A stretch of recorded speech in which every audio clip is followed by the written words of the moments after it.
শোনা আমার।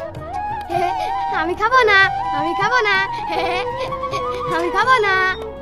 কি হয়েছে? খাচ্ছ না কেন? যাও খেয়ে নাও। না, আমি তোমার সঙ্গে খাবো। আমি এখন অফিসে যাচ্ছি, যাও আন্টির কাছে খেয়ে নাও। না, আমি খাবো না। চুপ, বেশি বেশি না। মা, কি হয়েছে? দেখো না বৌদি, সকাল থেকে কিচ্ছু খাচ্ছে না। যাও খেয়ে নাও। না, আমি খাবো না। আমি তোমার সঙ্গে খাবো। আমি এখন অফিসে যাব, তুমি তোমার আন্টির কাছে খেয়ে নাও। না, আমি আন্টি খেতে খাবো না। আমি তোমার সাথে খাবো। সবার মা ভালো, সবাইকে খাইয়ে দেয়, শুধু তুমি আমাকে খাইয়ে দাও না। কি? যাও তোমার আন্টির কাছে খেয়ে নাও।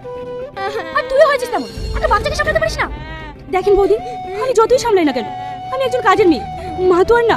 তাই ছেলে তার মায়ের কাছে যাবি, তাহলে তোকে রেখে লাভ কি?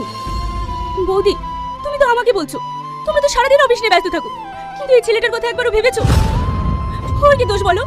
ও যে বাবা মায়ের ভালোবাসে কি সেটা আজ পর্যন্ত বোঝেনি। তোমরা তোকে সময় দাও না। টাকা পয়সা দিয়ে তোকে পুষে কি লাভ? তাহলে তোর জায়গায় অন্য কাউকে নিয়ে আসি। কি হয়েছে প্রিয়া? ও কাঁদছে কেন? কাছে কেন? কোথায় থাকে? বাড়িতে দু দুটো লোক থেকে একটা বাচ্চাকে সামলাতে পারেন না?